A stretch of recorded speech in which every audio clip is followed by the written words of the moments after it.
हाँ जी, सभी को नमस्कार। आज अपने हिंदी साहित्य का एक महत्वपूर्ण टॉपिक, हिंदी साहित्य की एक महत्वपूर्ण क्लास, हिंदी साहित्य की एक बहुप्रतीक्षित क्लास, हिंदी साहित्य की एक महत्वपूर्ण क्लास लेके यहाँ प्रस्तुत हुए हैं। इस क्लास में अपने जानेंगे कि हिंदी साहित्य में प्रथम प्रथम प्रथम प्रथम क्या है, हिंदी साहित्य का प्रथम कवि कौन है, हिंदी साहित्य की प्रथम रचना कौन सी है, हिंदी का प्रथम उपन्यास कौन सा है, कहानी कौन सी है। ये चर्चा लेके आज अपने यहां प्रस्तुत हुए हैं। ये क्लास आपके लिए बहुत महत्वपूर्ण होगी। चाहे बात करें स्कूल व्याख्याता की, चाहे बात करें असिस्टेंट प्रोफेसर की, चाहे बात करें सेकंड ग्रेड की, चाहे बात करें नेट जेआरएफ की, चाहे बात करें सेट एग्जाम की, चाहे बात करें पीजीटी एग्जाम की, चाहे बात करें एनबीएस की, केवीएस एग्जाम की, हर भर्ती में ये क्लास बहुत महत्वपूर्ण है और हर भर्ती में इससे संबंधित प्रश्न है वो पक्का पूछा जाएगा।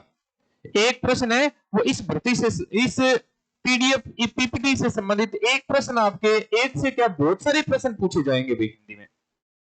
हिंदी में बहुत सारे प्रश्न पूछे जाएंगे आपके हिंदी साहित्य के पेपर में। आपके लिए ये क्लास बहुत महत्वपूर्ण है। तो चलो शुरू करते हैं अपने ये क्लास। इस क्लास से पहले आपको बता दें मैं कि जितने भी साथी YouTube पर मेरे को पहली बार देख रहे हैं उन सभी साथियों के लिए बता दें मैं कि अपने गूगल प्ले स्टोर पर पढ़ाई संसार ऐप भी है। आप उस ऐप को डाउनलोड करके भी, इस ऐप को डाउनलोड करके भी वीडियो कंटेंट है वो हिंदी साहित्य से संबंधित जो भी भर्ती आती है उस भर्ती से संबंधित वीडियो कंटेंट है वो प्राप्त कर सकते हैं।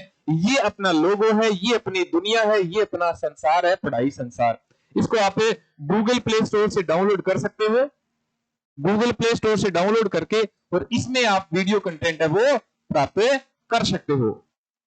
ये ऐप है, ये ऐप पढ़ाई संसार नाम से अपने जो गूगल प्ले स्टोर है उस पर एकमात्र एक ऐप अपनी ही है, एकमात्र ऐप है वो अपनी ही है। ठीक है ना। तो इसको भी डाउनलोड करके आप इसमें वीडियो कंटेंट प्राप्त कर सकते हैं। ठीक है ना। चलो मिलते हैं। अब अपने शुरू करते हैं कि हिंदी साहित्य में प्रथम, हिंदी साहित्य में प्रथम क्या है।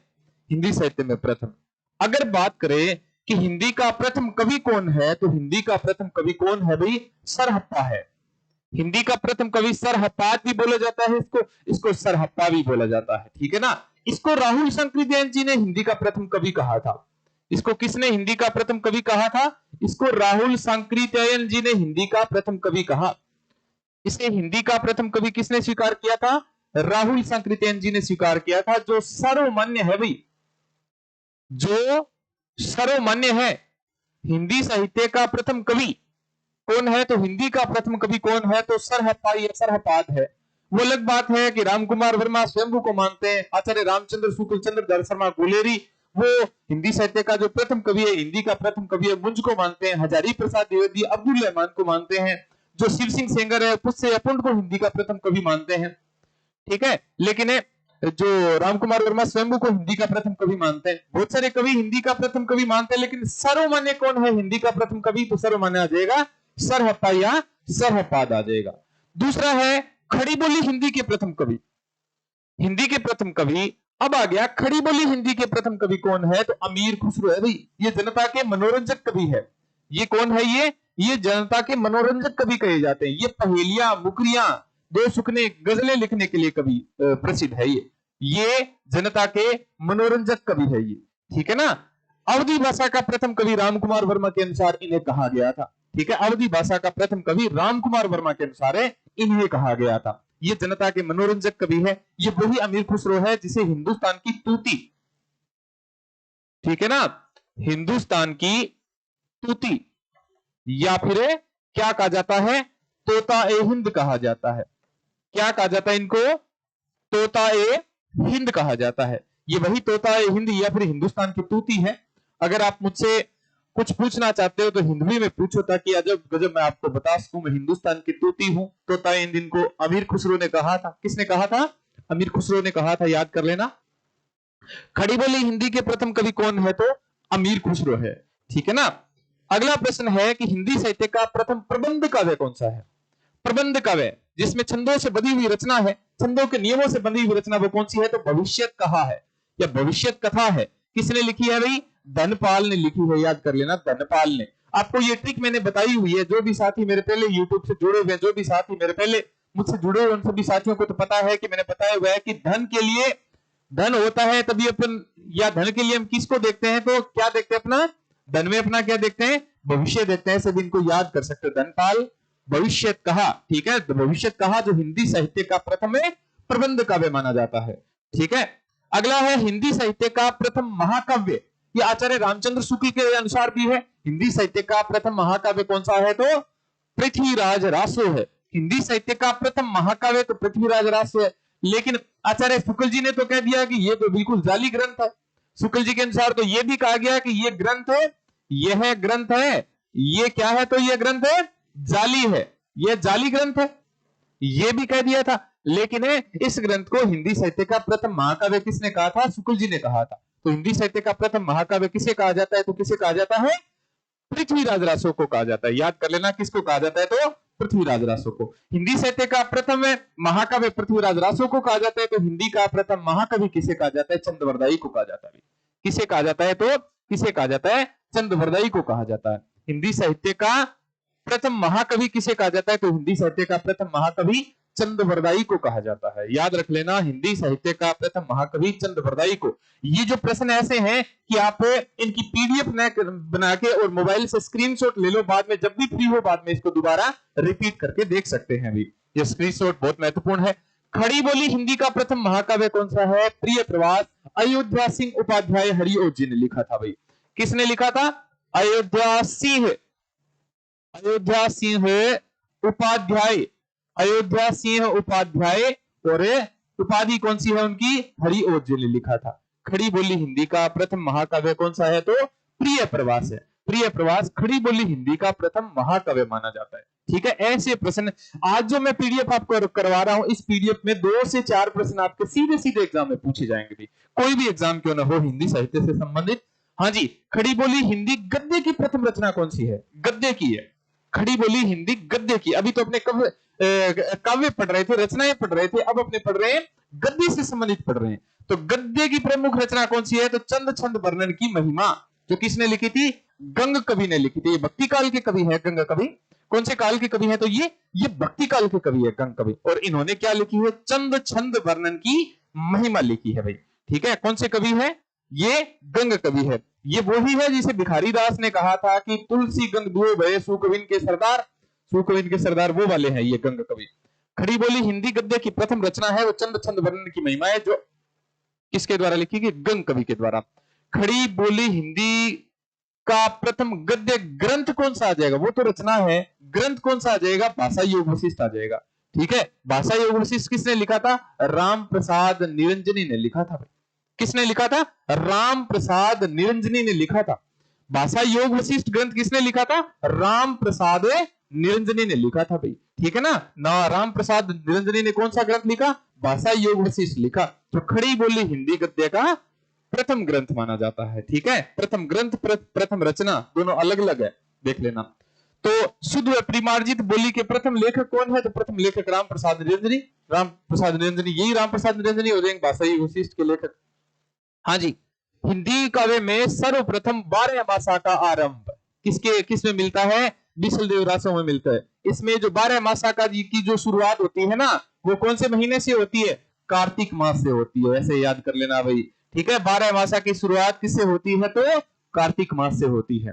ठीक है, अब अगर अपने पढ़े कि पद्मावत में 12 मासा की शुरुआत किससे होती है, तो अगर ये जो पद्मावत पढ़ते हैं ना, तो पद्मावत में 12 मासा की जो पद्मावत जो मलिक मोहम्मद जायसी का ग्रंथ है, वो जो पद्मावत है उसमें 12 मासा की शुरुआत है। वो कौन से महीने से होती है?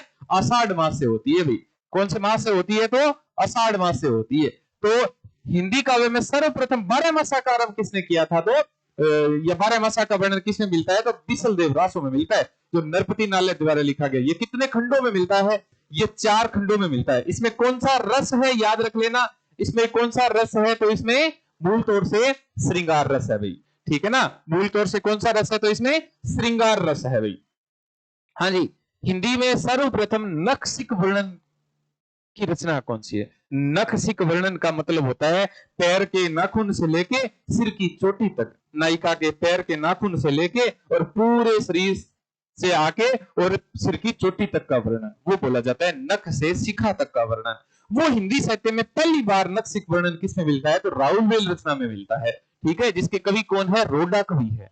खुद तो रोडे थे और नायिका का नख उनसे लेके और चोटी तक का वर्णन कर दिया। और खुद क्या थे? रोडे थे। याद कर लेना, रोडा कवि। और रचना कौन सी है? तो राउलवेल है, जिसे हिंदी में सर्वप्रथम नखशिख वर्णन की रचना कही जाती है भाई।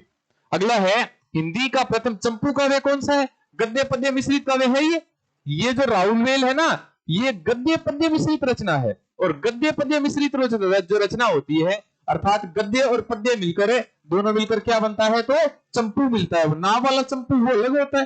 हिंदी में जो चंपू काव्य वो होता है जो गद्य भी हो उसमें और उसमें पद्य भी हो। ठीक है ना? तो हिंदी का प्रथम चंपू काव्य कौन सा है? तो वो भी कौन सा है? राउलवेल है। इसमें राउल नामक नायिका है, याद रख लेना। राउल नामक क्या है? ये नायिका है भाई। इसमें राउल नामक क्या है भाई? इसमें राउल नामक नायिका है। ये शिलांकित कृति है भाई, याद कर लेना। जो बंबई के Prince of Wales Museum Bambai में अभी भी संग्रहित है या फिर संग्रहालय में अभी भी है ये। ठीक है ना? शिलांकित रचना है ये राउलवेल। ठीक है ना? रोडा कवि की रचना जो प्रथम चंपू काव्य माना जाता है। हाँ जी, हिंदी में सर्वप्रथम दोहा छंद का प्रयोग, वेरी इंपॉर्टेंट प्रश्न है भाई। हिंदी साहित्य में प्रथम बार दोहा छंद का प्रयोग जोइंदू मतलब योगिंद्र योगसार, ठीक है ना? योगसार इनका ग्रंथ है। जोइंदू परमात्मा प्रकाश, एक इनकी ग्रंथ का नाम क्या है? परमात्मा प्रकाश। जोइंदू परमात्मा प्रकाश और योगसार इनका ग्रंथ है। जोइंदू परमात्मा प्रकाश और योगसार इनका ग्रंथ है। जोइंदू जिसे योगिंद्र भी कहा जाता है, 6ठी सदी में हुए हैं ये। और इन्होंने सर्वप्रथम दोहा छंद का प्रयोग किया था भाई। दोहा छंद का प्रयोग करने वाले सर्वप्रथम कौन है? तो कौन है? जोइंदू अर्थात योगिंद्र है, याद रख लेना। हाँ जी, सर्वप्रथम दोहा चौपाई शैली का प्रयोग किसने किया? दोहा का तो उसने किया था जोइंदू ने, और दोहा चौपाई शैली का प्रयोग किसने किया था? सरहपाद या फिर सरहप्पा ने अपने दोहा कोश ग्रंथ में। सरहप्पा का ग्रंथ कौन सा है? दोहा कोश है। आप इनकी ट्रिक भी याद कर सकते हो, वैसे तो मैंने आपको करवाई हुई है। सरहद, हद मतलब है दोहा कोश और सर मतलब है सरहप्पा। वही सरहप्पा है जिसे राहुल संकृत्यांशी हिंदी का प्रथम कवि स्वीकार करते हैं। और सर्वमान्य भी हिंदी का प्रथम कवि कौन है? तो सरहपाद या फिर सरहप्पा है जी। तो दोहा चौपाई शैली का सर्वप्रथम प्रयोग किसने किया था? सरहप्पा ने। और दोहा छंद का प्रयोग किसने किया था? तो योगिंद्र या जोइंदू ने किया था। हिंदी के प्रथम गीतकार, ठीक है, हिंदी के प्रथम गीतकार विद्यापति की पदावलियां। कौन सी भाई? विद्यापति की पदावलियां। यही वो पदावली है जिसे हिंदी साहित्य के जो अपने मेरा असिस्टेंट प्रोफेसर का इंटरव्यू था, उस इंटरव्यू में मेरा जो टॉपिक था ना वो ये विद्यापति साहब ही थे, जिसे बोर्ड वर्क करना था, बोर्ड पे मेरे को पढ़ाना था। वो बोर्ड वाला वर्क कौन सा था? वो ये विद्यापति था भाई। मैंने क्या पढ़ाया था इंटरव्यू में? इंटरव्यू में मैंने इंटरव्यू बोर्ड के सामने बोर्ड पर क्या पढ़ाया था? बोर्ड पे ये विद्यापति साहब ही पढ़ाए थे, विद्यापति की पदावली पढ़ाई थी मैथिली भाषा में। तो ये हिंदी के प्रथम क्या कहलाते हैं? ये हिंदी के प्रथम गीतकार कहलाते हैं। ठीक है, तो हिंदी की प्रथम कवित्री कौन है? हिंदी की प्रथम कवित्री कौन है भाई? मीराबाई है। ठीक है, इतिहास लेखन की अगर बात करें ना, जो इतिहास लेखन की अपने बात करें तो अपने एक इतिहासकार हुई है सुमन राजे, जिन्होंने लिखा है हिंदी साहित्य का आधा इतिहास। क्या लिखा है भाई? हिंदी साहित्य का आधा इतिहास। ये जो हिंदी साहित्य का आधा इतिहास है, इस आधे इतिहास में किसका जिक्र किया गया है? इस हिंदी साहित्य के इतिहास में किसका जिक्र किया गया है? उन महिला कवित्रियों का ही तो जिक्र किया गया है। उन महिला कवित्रियों का ही तो जिक्र किया गया है। उन महिला कवित्रियों का जिक्र किया गया है, अर्थात कवित्रियों का ही जिक्र किया गया। अपने कवित्री लिख देते हैं क्योंकि कवित्री महिला ही होती है। ठीक है ना? उन इतिहास में उन कवित्रियों का जिक्र किया गया है जिन्हें इतिहास में जगह नहीं मिली। और ये जगह कौन सी बात चल रही है? ये कौन सी हिंदी साहित्य के आधा इतिहास में कौन सी कवित्रियों की बात कर रही है ये सुमन राजे? ये उन कवित्रियों की बात कर रही है जिन्हें हिंदी साहित्य में स्थान नहीं मिला। ऋग्वेद काल से लेके और आदि काल तक, ऋग्वेद से लेके और आदि काल तक वो औरतें जिन्हें हिंदी साहित्य में या फिर साहित्य में स्थान नहीं मिला, इतिहास में स्थान नहीं मिला, उनके बारे में एक क्रांतिकारी विचारधारा लेकर सामने आई। कौन? सुमन राजे। क्या लिखा? हिंदी साहित्य का आधा इतिहास लिखा भाई। ठीक है ना? आधी दुनिया। तो हिंदी की प्रथम कवित्री अपने तो कौन है? हिंदी की प्रथम कवित्री कौन है? तो मीराबाई है भाई। ठीक है, हिंदी के प्रथम दलित कवि कौन है? तो हिंदी के प्रथम दलित कवि कौन है? तो रविदास है भाई। ठीक है ना, रविदास या फिर रैदास हो जाएंगे। आधुनिक हिंदी के प्रथम दलित कवि कौन है? तो हीरा डोम है भाई। हीरा डोम है जो आधुनिक हिंदी के प्रथम कवि है।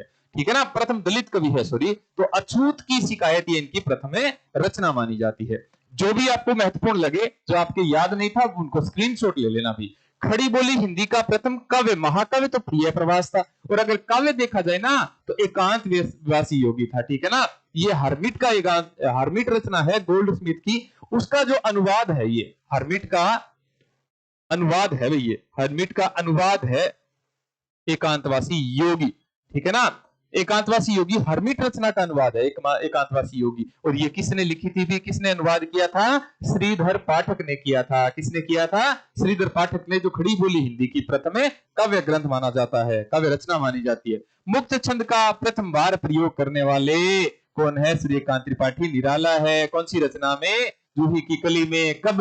1916 में। इनके जो आलोचक थे ना, जो इनके आलोचक थे, विरोधी थे, वो इस मुक्त छंद को रबड़ छंद या फिर केंचुआ छंद कहा था भाई। ठीक है, इनकी आलोचना की थी किस छंद से?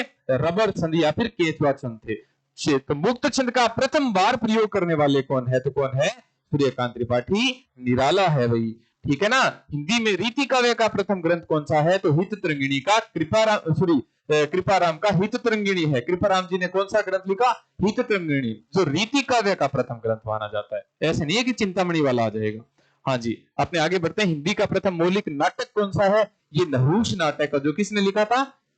गोपाल चंद्र गिरधर राय। वही जो गोपाल चंद्र गिरधर राय वही है जो भारतेंदु हरिश्चंद्र के पिताजी है भाई। कौन है भी? भारतेंदु हरिश्चंद्र के पिताजी। उन्होंने हिंदी का प्रथम मौलिक नाटक लिखा था। किस नाम से? नहुष नाम से लिखा था भाई। ठीक है ना, किस नाम से लिखा था?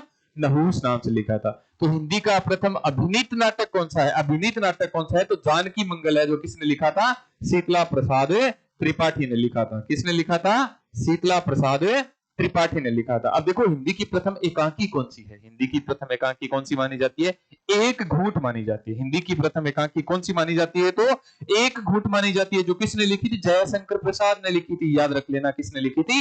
जयशंकर प्रसाद ने लिखी थी, जो हिंदी की प्रथम एकांकी मानी जाती है। अब देखो, छायावाद की प्रथम रचना 1918 ईस्वी में। ठीक है ना, 1918 ईस्वी में छायावाद की प्रथम रचना झरना, जिसे छायावाद की प्रथम प्रयोगशाला कहा जाता है, वही ये झरना है। छायावाद की प्रथम प्रयोगशाला, छायावाद की प्रथम प्रयोगशाला कौन सी रचना है? झरना है, जो छायावाद की प्रथम रचना मानी जाती है। जूही की कली नहीं मानी जाती, क्योंकि महावीर प्रसाद द्विवेदी ने सरस्वती पत्रिका में छापने से मना कर दिया। क्यों कर दिया? क्योंकि वो रचना ऐसे कह दिया कि वो रचना तो अश्लील है, बाद में वो छपी तो वो नहीं, तो वो छायावाद की प्रथम रचना जूही की कली मानी जाती है। हिंदी की प्रथम तुकांत रचना कौन सी है? तो प्रेम पथिक रचना है। प्रेम पथिक रचना तुक विहीन रचना है भी, जयशंकर प्रसाद द्वारा लिखी हुई। अब आचार्य रामचंद्र शुक्ल के अनुसार हिंदी की मौलिक कहानी कौन सी है? तो इंदुमती है। याद रख लेना, इंदुमती। ई, और शुरुआत में भी ई और अंत में भी ई, ऐसे भी इनको याद कर सकते हो। तो इंदुमती ई, शुरुआत में भी ई और अंत में भी ई, तो ये इंदुमती क्या हो जाएगा? किशोरीलाल गोस्वामी जी द्वारा लिखी गई जो हिंदी की प्रथम मौलिक कहानी है। किसके अनुसार? आचार्य रामचंद्र शुक्ल के अनुसार। तो आचार्य रामचंद्र शुक्ल के अनुसार रीतिकाल के प्रवर्तक कौन है? केशव नहीं है, बल्कि कौन है? तो चिंतामणि त्रिपाठी है। रसवादी आचार्य कौन है? तो चिंतामणि त्रिपाठी। कौन से आचार्य है? रसवादी आचार्य। याद कर लेना, क्योंकि आचार्य रामचंद्र शुक्ल को भी फेवरेट क्या थे? रस थे, तो इस वजह से वो तो फेवरेट अपने ही बताएंगे, तो उसके कारण रसवादी आचार्य चिंतामणि को रीतिकाल का प्रवर्तक बताया गया। हाँ जी, आगे बढ़ते हैं। आचार्य रामचंद्र शुक्ल के अनुसार छायावाद के प्रवर्तक कौन है? तो मुकुटधर पांडे है भाई। कौन है? मुकुटधर पांडे है। जयशंकर प्रसाद नहीं है। तो आचार्य रामचंद्र शुक्ल के अनुसार छायावाद के प्रवर्तक कौन है? मुकुटधर पांडे है भाई। तो हिंदी की प्रथम मौलिक कहानी कौन सी है? इंदुमती किशोरीलाल गोस्वामी जी। तो आचार्य रामचंद्र शुक्ल के अनुसार है, तो हिंदी की प्रथम मौलिक कहानी है एक टोकरी भर मिट्टी, जो किसके द्वारा लिखी गई? वो माधवराव स्प्रे के द्वारा लिखी गई। इसमें एक गांव का जमींदार होता है, और एक बूढ़ी औरत होती है। एक बूढ़ी औरत होती है, उसके पास एक झोपड़ी होती है, एक उसकी पोती होती है। बाकी सारा का सारा परिवार है वो नष्ट हो जाता है, वो एक झोपड़ी में रहती है। तो ये जो गांव का जमींदार है, ये जमींदार है उस झोपड़ी को भी हथियाना चाहता है, उसको भी अपने अंदर लेना चाहता है, वो मिला ही लेता है। तो ये जो बूढ़ी अम्मा है ये आती है, वो कहती है कि ये जो झोपड़ी तो आपकी हो गई, लेकिन यहाँ से मैं कुछ मिट्टी ले जाती हूँ, बट्ठल,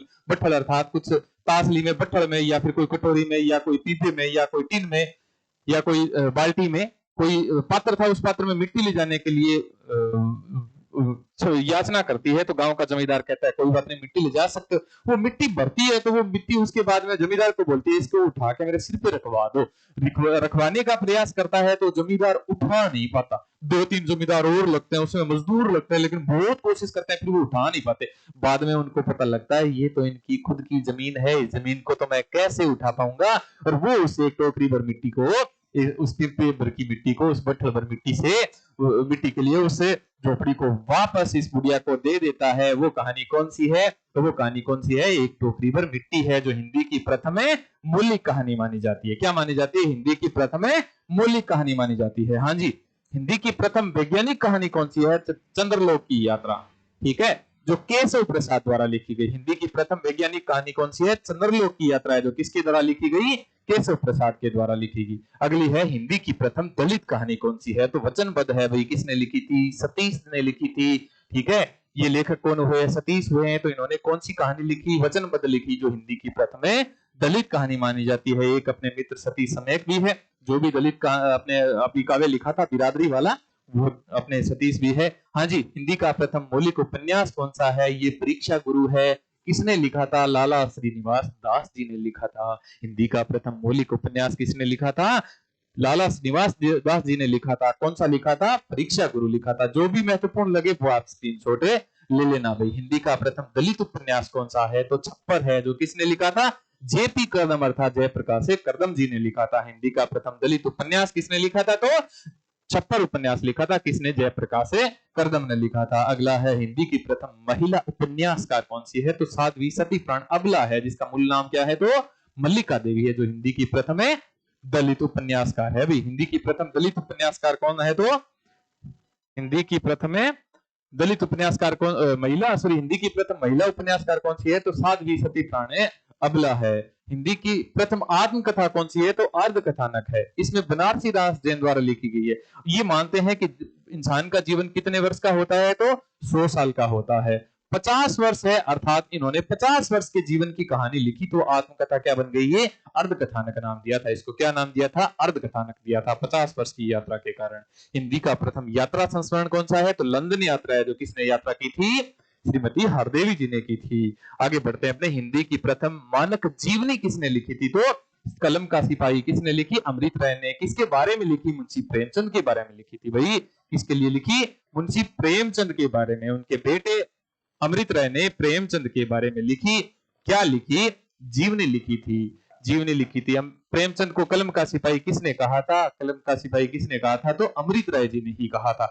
ये हिंदी की मानक प्रथम जीवनी मानी जाती है। हाँ जी, हिंदी का प्रथम रिपोर्टाज क्या है? तो लक्ष्मीपुरा है, जो किसने लिखा था?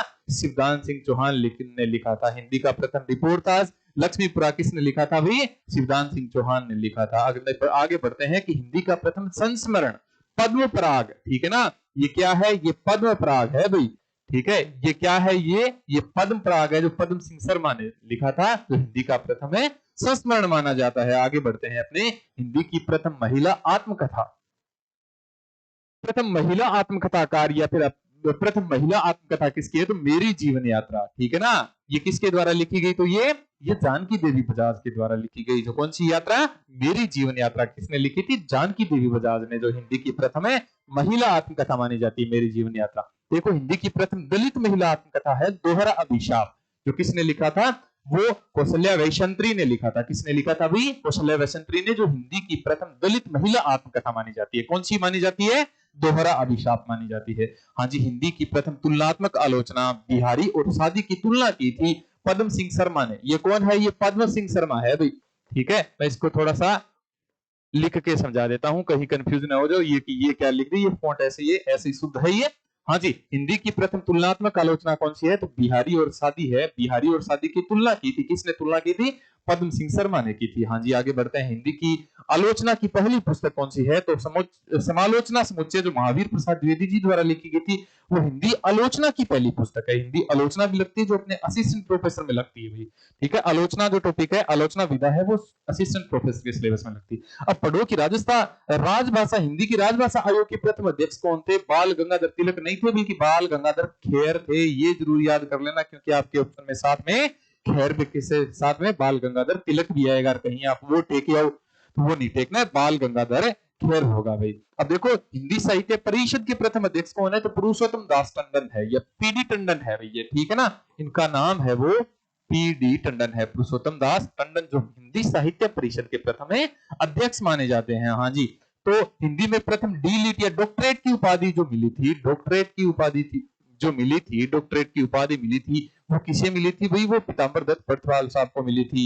वो डॉक्टरेट की उपाधि किसको मिली थी? पीताम्बर दत्त बर्थवाल साहब को मिली थी। तो नागरी प्रचारिणी सभा के प्रथम सभापति कौन थे? ये तो स्कूल लेक्चर में आया हुआ प्रश्न है भाई, अभी स्कूल व्याख्याता में पूछा गया था। तो कौन थे? राधा कृष्ण दास साहब थे। उसमें ऑप्शन था रामचंद्र शुक्ल, रामचंद्र शुक्ल नहीं थे, बल्कि कौन थे? तो राधा कृष्ण दास साहब थे, ठीक है ना। राधा कृष्ण दास साहब थे। खड़ी बोली शब्द का प्रथम प्रयोग करने वाले, अंतिम प्रश्न है आज का, ठीक है। खड़ी बोली शब्द का प्रथम बार प्रयोग करने वाले लल्लू लाल, प्रेम सागर लल्लू लाल, ठीक है। इनकी रचना कौन सी मानी जाती है?